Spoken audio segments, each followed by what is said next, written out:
Okay, now that we're feeling better about body language, let's talk about introductions. So there are three main kind of types of greetings. We've got greeting on leash, greeting with drop leashes, and greeting with protected contact. We'll talk about all of these. All right, so the pros of on-leash greetings are going to be you have greater control for the humans, and you are able to perform the greeting in an unfenced area. The con is that it may cause tension if done poorly. So if you're doing an on-leash greeting and you accidentally keep the dogs really close to each other, if you are doing an on-leash greeting and the leashes get wrapped around their legs, then it can go south quick. And then the other thing is that it can cause barrier frustration. Again, we'll talk about this. Okay, so our videos, real quick. I don't want to pull up a new window. I already pulled up a window. All right, hold on. There we go. I'm going to find, there we go. All right, so here we go. Here's an on-leash greeting.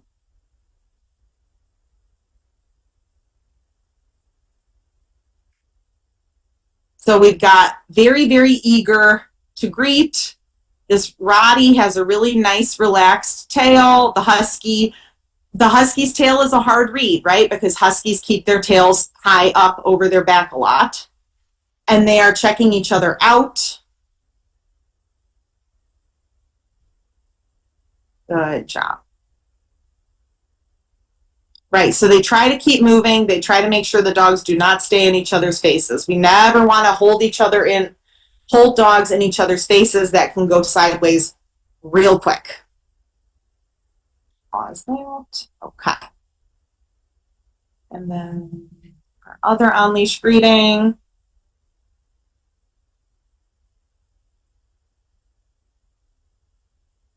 All right, so we got two cute pitties walking up. High tails, right? But a lot of movement in their body. The handlers are doing an excellent job of making sure that they don't stay stuck in each other's faces. Lots of movement, right? Not a lot of stillness, not a lot of stiffness. And then they move quickly to letting them sniff each other's scent. And then ideally, I would start walking and see if we can get them to walk together. All right, now I got to find my full screen again.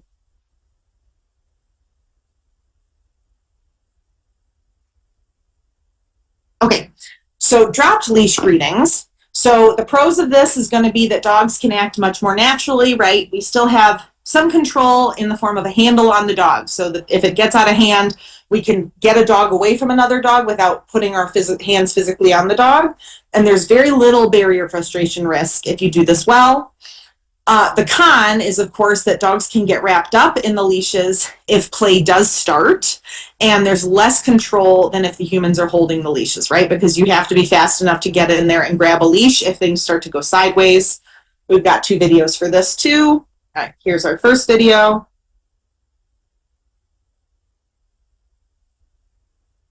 This is from the Shelter Playgroup Alliance. This is a nonprofit that offers playgroup training for shelters. So the dogs are both very clearly playing. We kind of run the risk of causing more issues if we held on to the leash here. And so these handlers are going to decide when to drop the leashes at the same time or as close to the same time as possible. But again, there's a size disparity here. So the big dog could be too much for this little dog.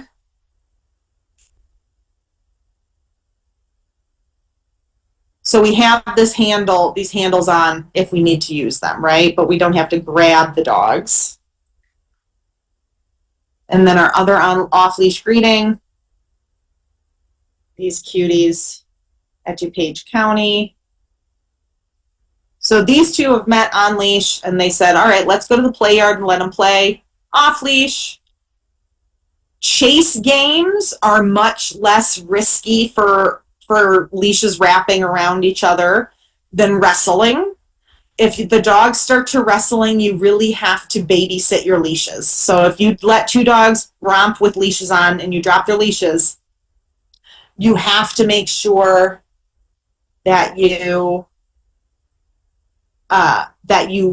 are watching where the leashes are so that we are not running the risk of them getting tangled around legs, making the dogs feel trapped, and freaking anybody out.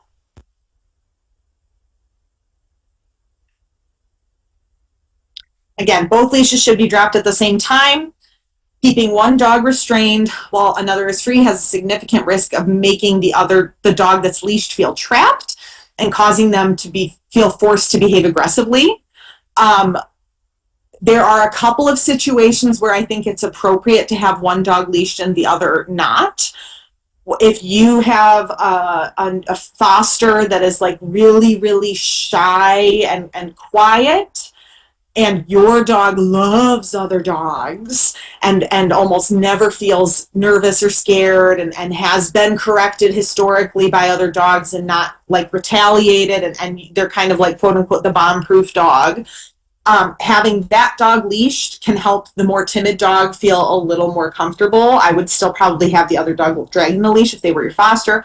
Alternatively, if you have a foster that's super, super bold, super crazy, super playful, and the other dog is playful but needs a warm-up, then, if you know that your personal dog is not going to crowd and take advantage of the fact that the other dog is leashed and restrained, that would be a situation too. And then the last one, like in my puppy classes, I do a lot of, if I have a big dog and a small dog, I will keep the big puppy leashed. That way the small dog can go say hi. And if the big dog goes, oh, I like you, and tries to take off after the small puppy, nobody's getting rolled. So size disparities too are another place where this might differ. Okay, protected contact basically just means if somebody tries to bite, they can't, right?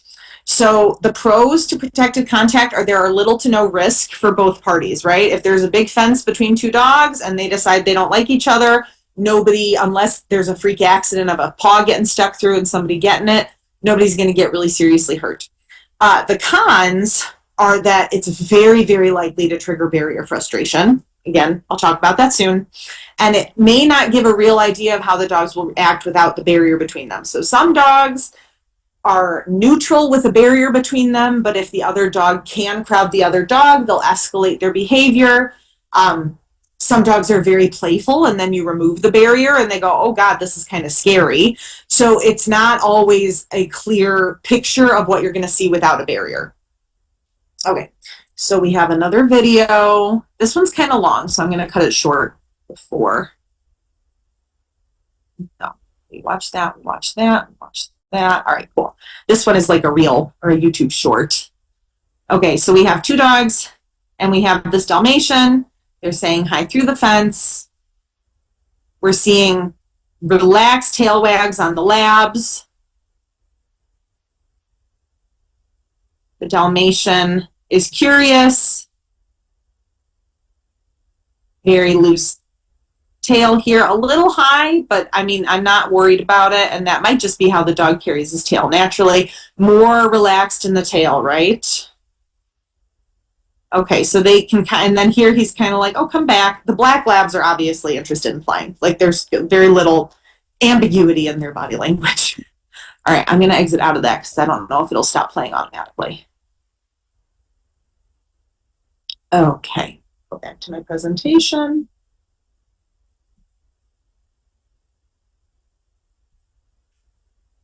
So that's our using protected contact. So what is barrier frustration?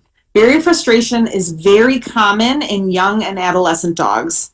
It's when a dog is frustrated that they cannot access something, and so they bark, lunge, or whine due to the frustration, right? So they want to get to a dog, they want to get to a squirrel, they want to get to a person, and they hit the end of the leash, and they find that frustrating, and so they vocalize because they find it frustrating.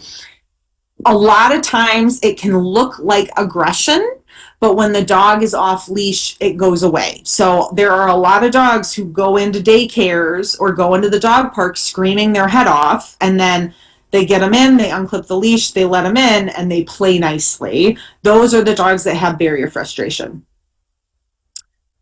If you think that the dog you are working with has barrier frustration, you can avoid barrier frustration while using protected contact, and that is by muzzle training a dog.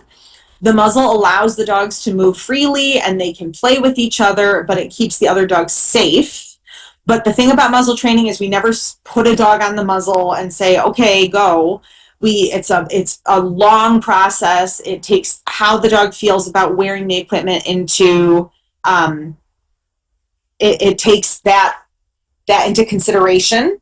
And if you rush muzzle training, you run the risk of shutting the dog down and then not getting an actual good barometer of how the dog is with other dogs. If you think this is ever something you need to approach, let's contact the training team at Second City and talk to them about it first, okay? So you can safely use a muzzle in these situations. However, it takes training and time first. So hopefully most of us will not be really having to deal with having to do this. All right, so what I mean by barrier frustration, or even just a change in behavior with a gate between dogs. This went viral a couple years ago. All right, so we've got dogs, there's a fence between them, they're fighting.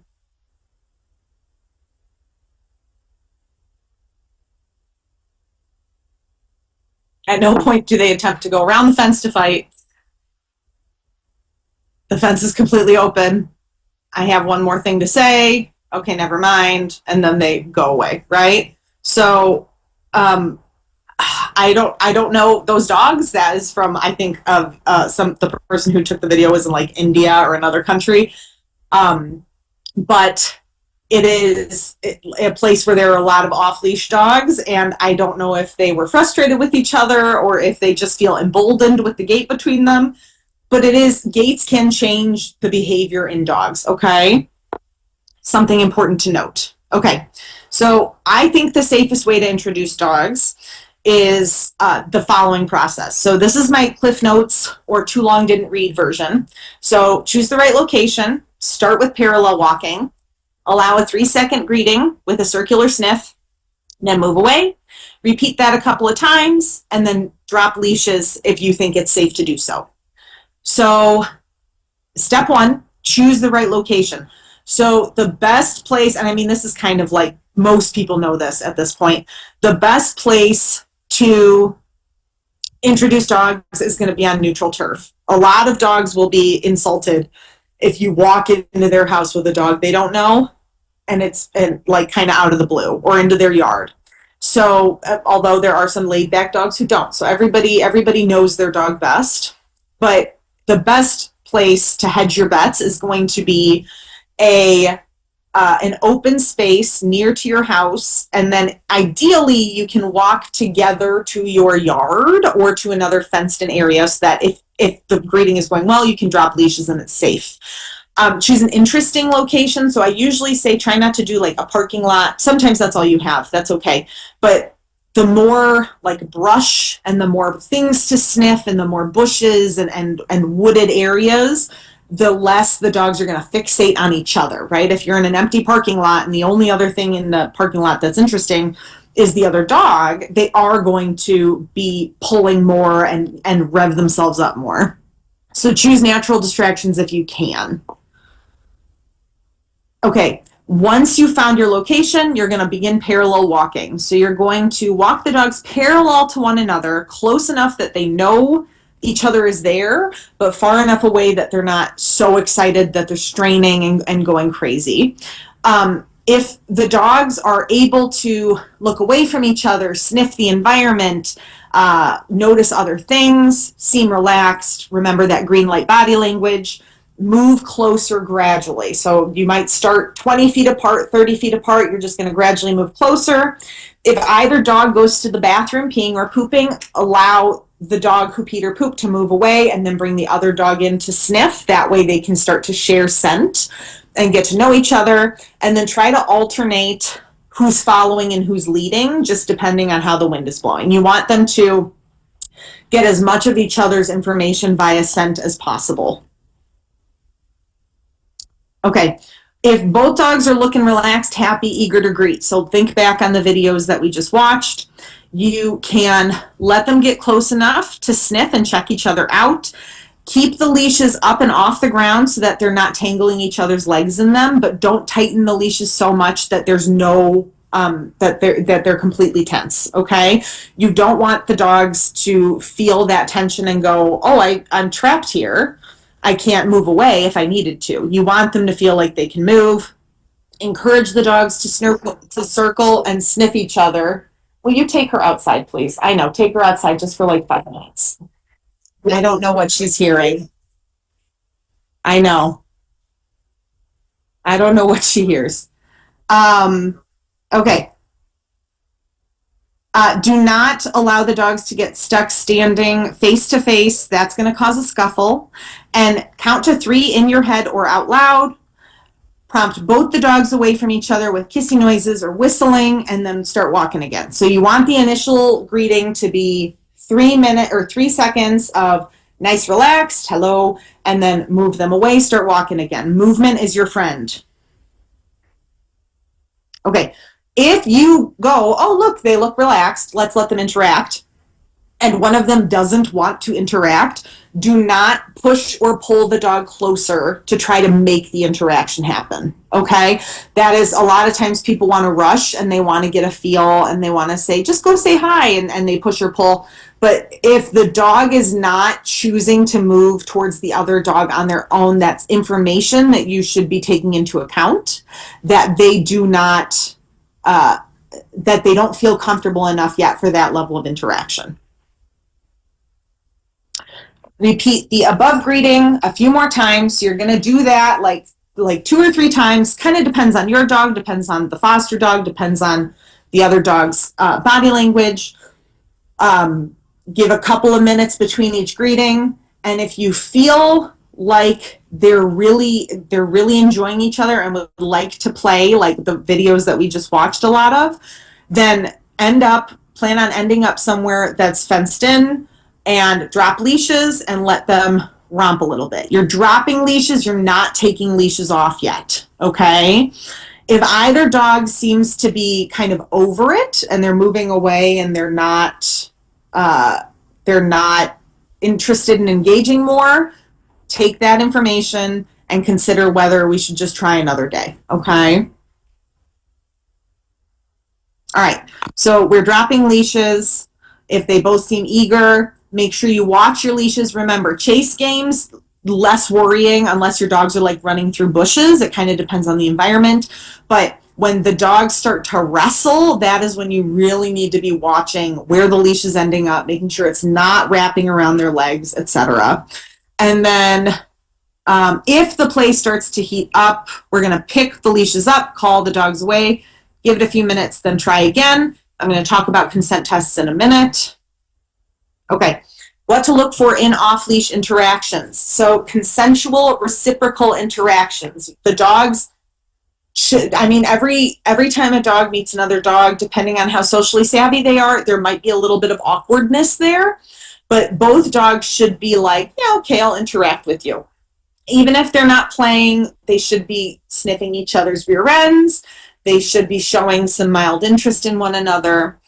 If one of the dogs seems completely uninterested, then you need to be ready to step up and make sure that the other dog listens. And if they don't, then you need to protect them. So I'm going to talk in a second about consent tests.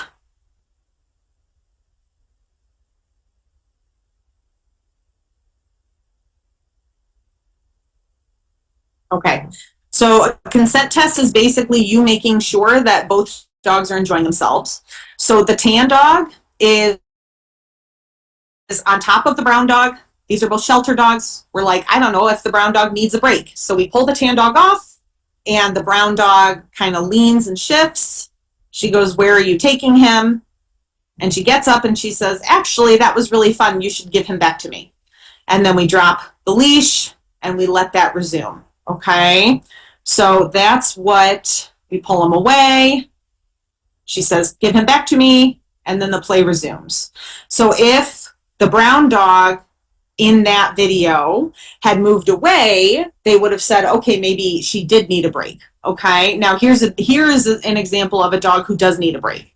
So you have a very eager brown and white dog saying, oh, we're best friends. We're best friends. And the black dog really just wants to go to his owner and is really politely trying to say, no, thank you. And there you go. So we move the brown and white dog away. The black dog says, thanks, that was a relief.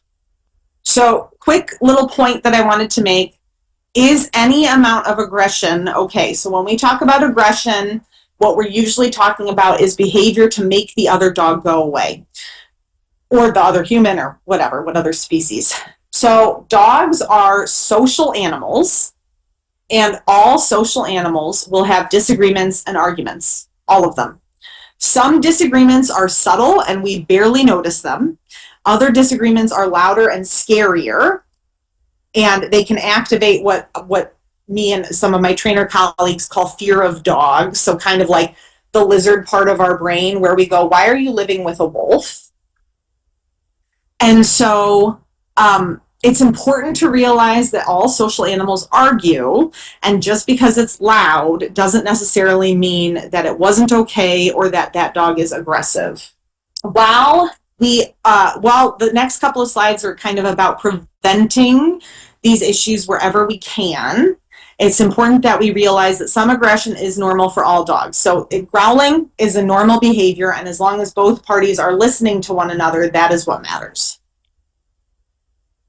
Okay, an occasional growl or snap does not an aggressive dog make. I gotta pick up the speed. I didn't realize it was 150 already. Okay, what we can do to prevent scuffles, arguments, fights, whatever you would like to call it. So number one, preventing resource guarding. When one dog guards a coveted item, space, or person from another. So resource guarding is normal behavior. It's species normal behavior. And it's not something we like to see, but it's not abnormal. So what I mean by that is my bank account has a password on it, right? I don't just leave my bank account out in the open for anybody to take. I have a password on it. That's resource guarding. My house has a lock on it. I do not leave my house unlocked. That's resource guarding. Our dogs are doing the same thing with their behavior. So what I want you to keep in mind is that some resource guarding might be normal. However, when we have foster dogs, when we have dogs that we don't know well, you need to be a little more micromanagey about it, okay? So managing high-level resources potentially forever. My dogs, when they get bully sticks, if I cannot 100% supervise them, I put a gate up between them because they will fight over it. It never, hurting each other, but it's not worth the risk, so I manage it.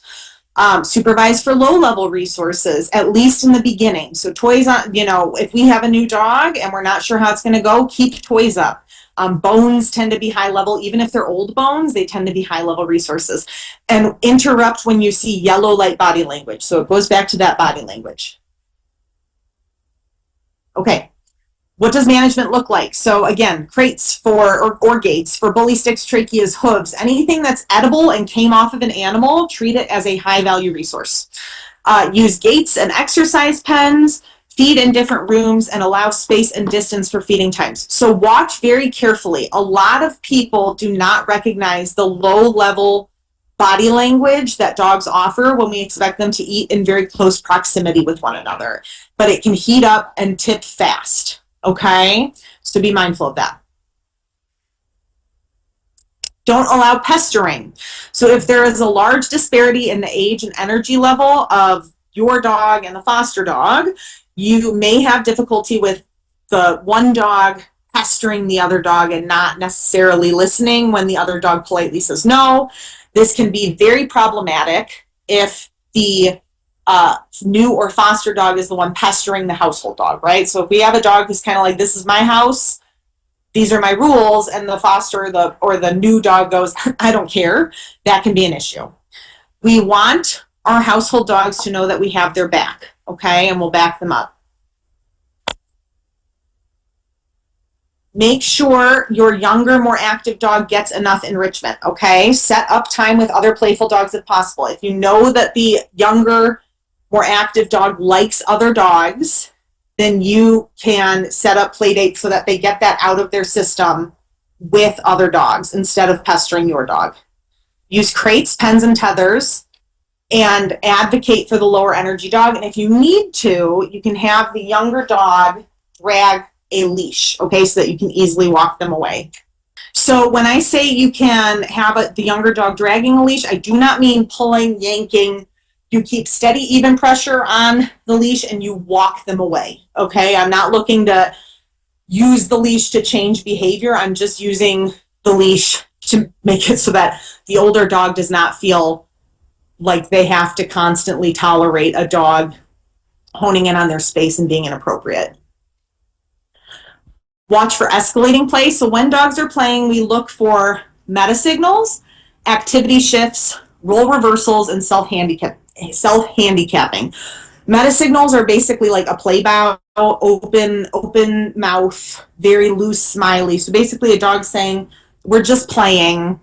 You don't have to worry. This isn't a real fight. Activity shifts are going to be, do the dogs get stuck only chasing each other, or do we do chasing and then pauses and then a play bow and then maybe a little bit of wrestling and then they chase again? So a lot of, you don't want to see dogs only doing the same thing over and over and over and over again, because a lot of times that means they're getting less thoughtful in their play. Role reversals. So one dog is the chaser, one dog is the chasee. One dog is on the bottom during wrestling, one dog is on the top. So you want to see the dogs doing some role reversals. It's not always going to be even Stevens, okay? That's kind of, it does not have to be 50-50. And then self-handicapping. So if you have a dog who's bigger than the other dog, then you want to see the bigger dog making an effort to make themselves smaller, to make sure that maybe they slow themselves down when they almost catch up to the little dog if they're doing chase games. And then remember, healthy play is consensual and reciprocal. So don't be afraid to practice your consent tests. If you have dogs that are escalating in their play, so if you bring in a new foster and they really like each other, but they tend to get too heightened too fast, then break the play up early and often. Use a positive interrupter where possible. So kissing noises, whistles, get a squeaker from a squeaky toy, keep it in your pocket, squeak, squeak, squeak, distract them. And then if you can, give the dogs something calming to do for a couple of minutes and then let them play again. Okay, so maybe they do 3 minutes of play and then we separate them with a gate and have them both do a puzzle or a snuffle mat or a licky mat, and then we take them back outside and let them play again. This can help the dog who is tipping into less appropriate play learn how to manage their own emotions. All right, the last part of this we're going to talk about. Redirected aggression is aggressive behavior that's directed at something and then it redirects onto what's nearest if they can't access the target of their emotions. So we see this a lot at fences, doorways, windows. And what this can really cause issues in the long run, because even though it's not the dogs looking to fight each other, it can kind of break down trust.